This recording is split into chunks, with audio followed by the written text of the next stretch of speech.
Please subscribe Ito Money Vlog.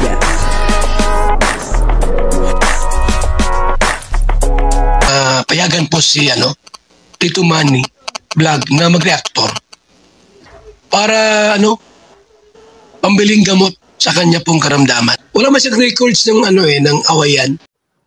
Yun po, medyo nahirapan daw po itong si Carla, at si Kalingap Jomar ay talagang nag-alala, sa kanyang baby Carla, ha?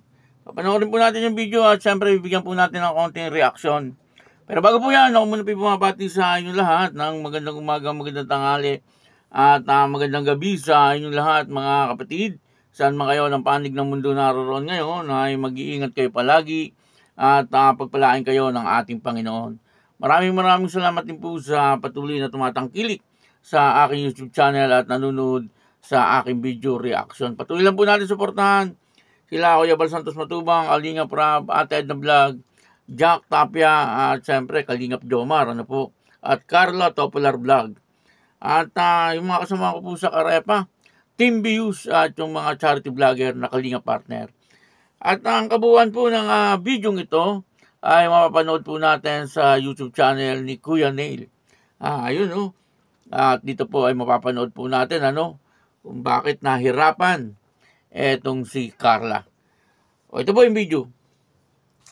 Ayan, so kamusta kayo ngayon Kamusta kayo ngayon, Papa Joms ni Carla? Okay lang naman kami, kuya. Same, nag-aaral siya. Tapos ako naman, kasama natin sa mission. Ngayon, nandito tayo kila kaya Kalingap Dan sa beneficiary sila Kimberly. So, yun, okay naman kami. Siyempre, unang-una gusto kong i-congratulate si Carla for being top 7 siya sa most beautiful grabe vlogger for 2024. For 2024. Tingnan na rin, kuya.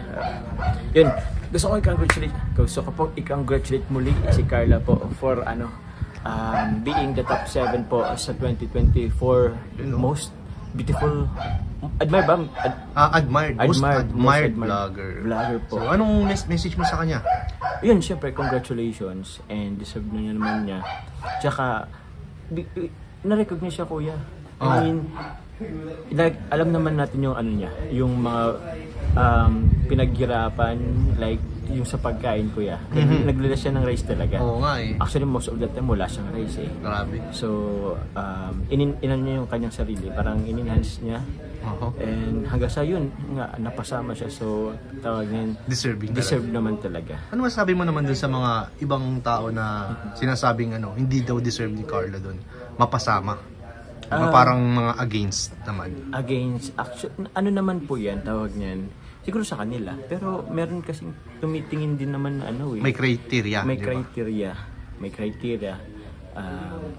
Bukod siguro sa physical, tinignan din yung kasi vlogger yung pinag-uusapan dun eh. Oo, vlogger. Most beautiful vlogger. So dapat beautiful ka and vlogger ka. Yun lang yun eh, di ba? Opo. Yun lang din naman yun. Kaya yun, deserve niya po. Bakit po ba? May umaangal ba? Parang may iba kasi sa comment section or sa mga live ng mga ng ibang reactor na medyo may mga negative comments doon.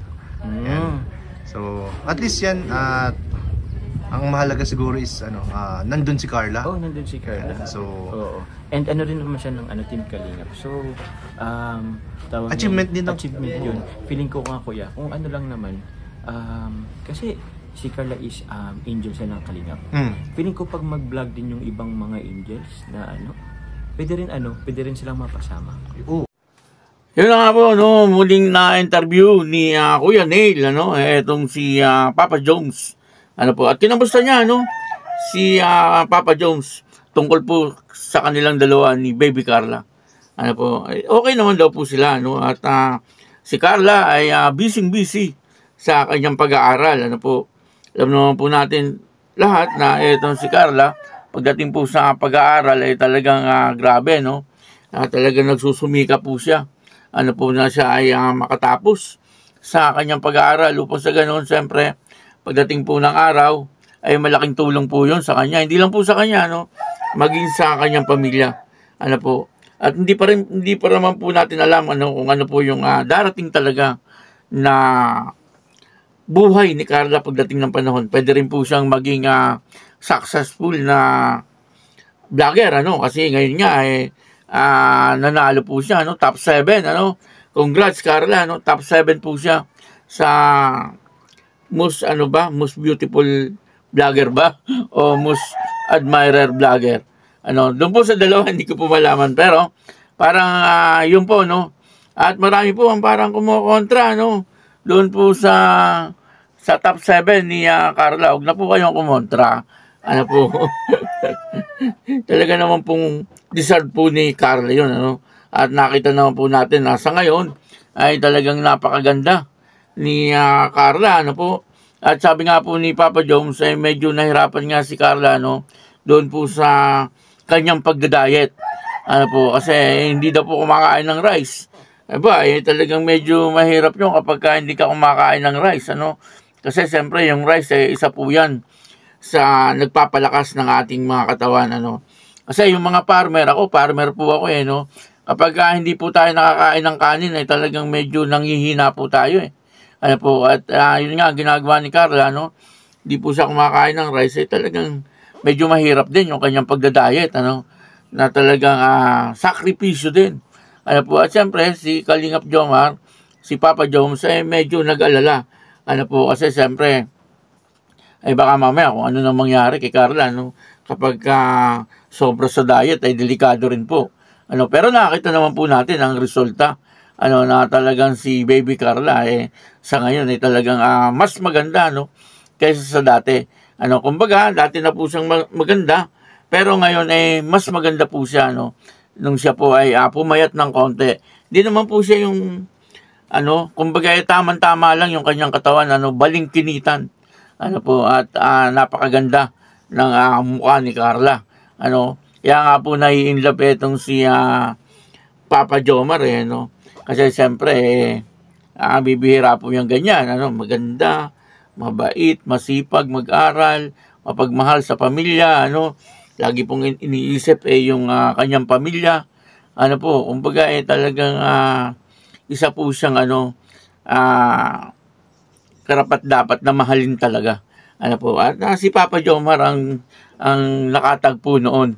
Ano. At sana bandang huli ay talagang sila pong dalawa ang magkatuluyan, ano.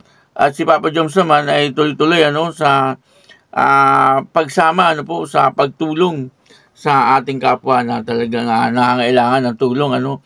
Magkakasama po sila, no, nung nakaraan si Kuya Neil, si Kalingap Dan at saka si Papa Jomar, ano. Saka yung isa, yung kapatid ni Ayan Ramirez, ano, yung isa po nilang kasama, ano po. Kaya yun, ano, at tuloy lang ang buhay nila Papa Jones. At alam naman po natin lahat na talagang itong mga taong ito ay napakasisipag, ano po, pagdating sa pagtulong. Kaya ang blessing sa kanila ay talagang sunod-sunod rin, ano po. Kaya yun, maraming salamat po sa inyo lahat.